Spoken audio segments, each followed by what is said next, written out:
Maraming dapat sagutin at dapat ipaliwanag ang Office of the Vice President at dating Secretary ng Department of Education.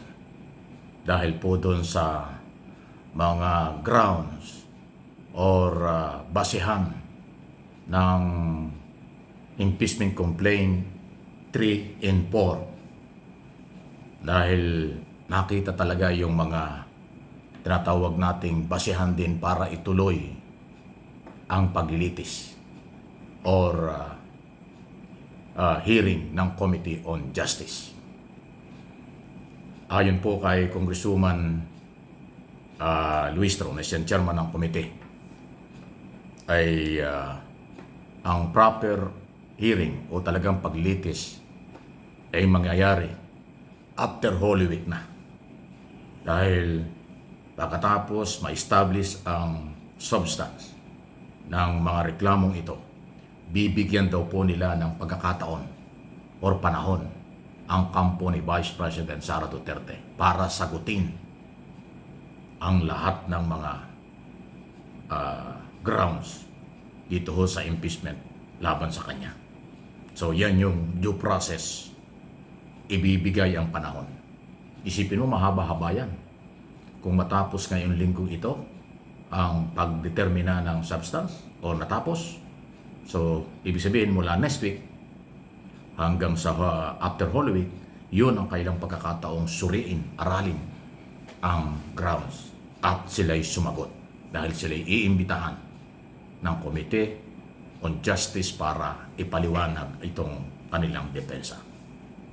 At bago naman iharap ang mga iba pang dokumento at testigo na dala-dala ng mga complainant at ng endorser. Isa po sa nakikita ko, personal kong pananaw, observation, ay yung Madriaga o Ramil Madriaga.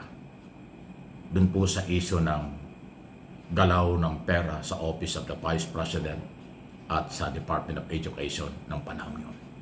Alam niyo kung bakit? Kasi siya talaga yung nagdi-deliver ng pera. Siya yung pinagkakatiwalaan ng Office of the Vice President nung panahon yun. Although ngayon ay dinideny na wala daw siyang relasyon.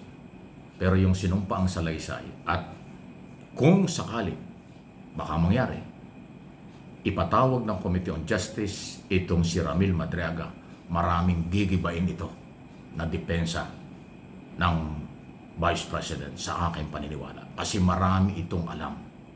Mula eleksyon o paghahanda pa lang noong 2022 o before 2022, magkakasama sila. Marami itong alam. Saan kinuha ang pera, saan itinidilbila ang pera. Yun ho yung aking sariling observation. Kayo, malaya din po kayo.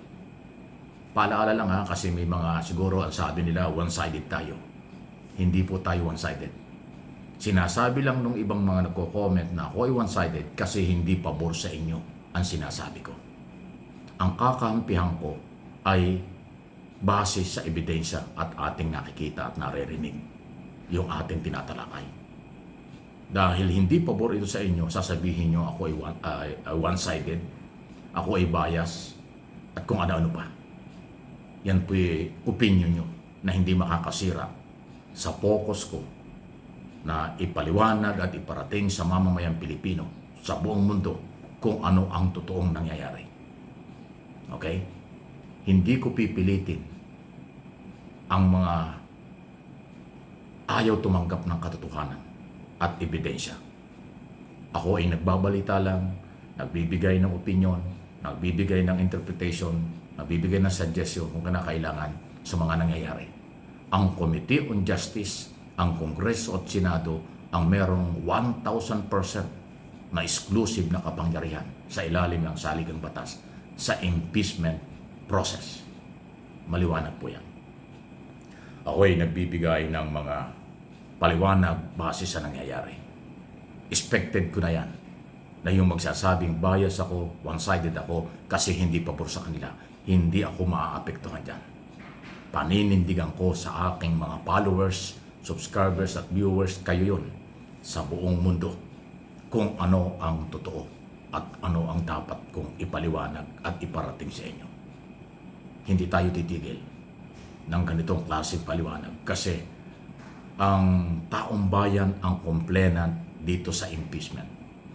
Kasi yung mamamayan ang may-ari ng pera. Ang mamamayan ay mahalagang bigyan ng hustisya. Ang mga posibleng umabuso at umaabuso sa kapangyarihan at salapi ng bayan dapat managot base sa ebidensya. Hindi pwedeng pagtakpan yan dahil sa napipikon yung kabilang side kasi may ebidensya. Ang pikon ay talo kahit na anong laban. Okay? Kaya pati kayong mga congressman at mga senador, binabantayan kayo ng mamamayan. Ang inyong mga sinasabi at galaw, inaaral nila kung ano ang inyong pagkatao at kung meron ba kayong prinsipyo o meron ba kayong pagpapahalaga sa mamamayan na may-ari ng pera. Inaalam na po yan. Kaya habang naghihiring pa lang, isa-isa nang nakikilala kung sino ang nakatingin sa posibleng may pinagtatakpan. Nakatingin sa posibleng politika at hindi nakatingin sa totoong ebidensya. Mamamayan po ang magde-decide niyan. Pagdating ng eleksyon sa 2028, sa mga distrito, may karapatan silang ilaglag kayo kung tingin nila hindi kayo nagtatanggol ng pera ng bayan. At sa mga senador naman, pagdating ng 2028, pwede rin kayong hindi iboto kung ang tingin nila hindi kayo maaasahan sa paghahanap ng katarungan. Kahit na yung mga gustong maging presidente at vice president sa 2028 election, kasama kayo, nahuhusgahan, kinikilala nitong mga botanteng Pilipino sa buong mundo. Dahil yun po ang sapat na kanilang kapangyarihan. Ang ilaglag kayo, hindi kayo suportahan o suportahan kayo kung kinakailangan. Di ba? O yan sinasabi ko niya, paano magiging one-sided yan? Paano magiging bias yan? Ulitin ko, ang nag-aakusa sa akin ng mga ganyan, saradong isip nila. Sila yung one-sided. Sila yung mga bias. Kasi ang gusto nila, pumabor ako sa kanila. Gusto nila, suportahan ko sila. Hindi ko gagawin yan. Maninindigan ako. Kung ano ang nakikita ko, yun ang gagawin kong iba. Yun ang pag-aaralan ko at bibigyan ko ng opinion. At ipapaliwanan ko sa aking mga followers, subscribers, kayo yun kung ano ang tama at mali. Hindi lang ito, hindi po ako nagmamagaling. Prinsipyo at katotohanan dapat huwag nating kakalimutan. Katotohanan, sino ang umabuso? Prinsipyo, kapakanan ng nakakarami at hindi kapakanan ng iilan o ng abusado. Yan po ang mahalaga. Please like and share, subscribe and follow kung hindi pa.